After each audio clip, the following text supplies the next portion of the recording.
ফটিকরায় বিধানসভা এলাকায় দরিদ্র চাষির জমিতে ধানের চারা রোপণ করে দিতে এগিয়ে এল বিজেপির যুব মোর্চা।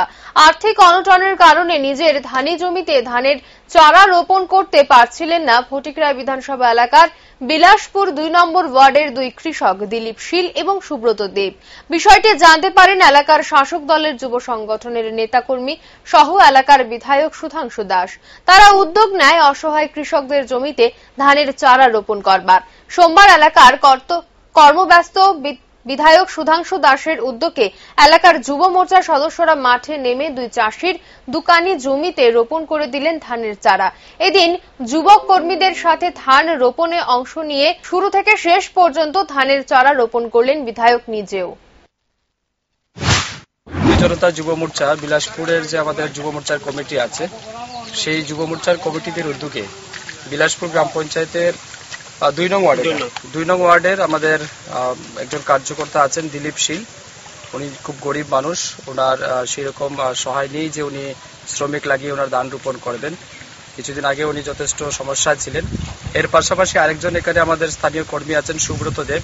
কিছুদিন আগে ওনার মা মারা গেছে, তো স্বাভাবিক কারণে উনি এই সময়ের মধ্যে কঠিন পরিস্থিতিতে উনি কৃষিকাজ করতে পারছেন না, বা এনার বর্তমান যে সাইল সিজন চলছে বিশেষ করে কৃষকদের এই সময় ধান রোপণ করতে হয়, তো উনি করতে পারছেন না বলে আমরা আমাদের বিলাসপুরের যুব মোর্চা উদ্যোগ নিয়েছে যে তাদের পাশে থেকে ধান রোপণ কর্মসূচিতে অংশগ্রহণ করে তাদেরকে এই সমস্যা থেকে মুক্তি দেওয়া।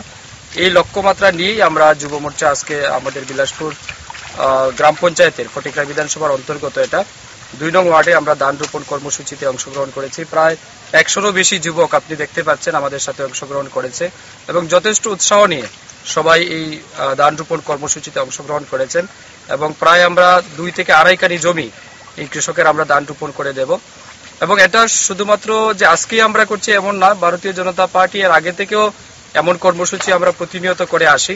আপনি নিশ্চয়ই অবগত আছেন, এর আগেও আমরা কয়েকবার আমাদের এই বিধানসভা কেন্দ্রে বিভিন্ন কৃষকের পাশে থেকে আমরা ধান যেমন রোপণ করেছি, ধান কাটতে সাহায্য করেছি, বিভিন্নভাবে কৃষকের পাশে থেকে তাদেরকে সহযোগিতা করা এবং উৎসাহিত করা, এটা আমাদের মূল লক্ষ্য। আমি যখন এই বিধানসভা কেন্দ্রের যুব মোর্চার সভাপতি ছিলাম, নির্বাচনের আগেও আমরা বিভিন্ন গ্রামে গ্রামে কৃষকদের পাশে থেকে তাদেরকে এই সহযোগিতার হাত বাড়িয়ে দিয়েছিলাম।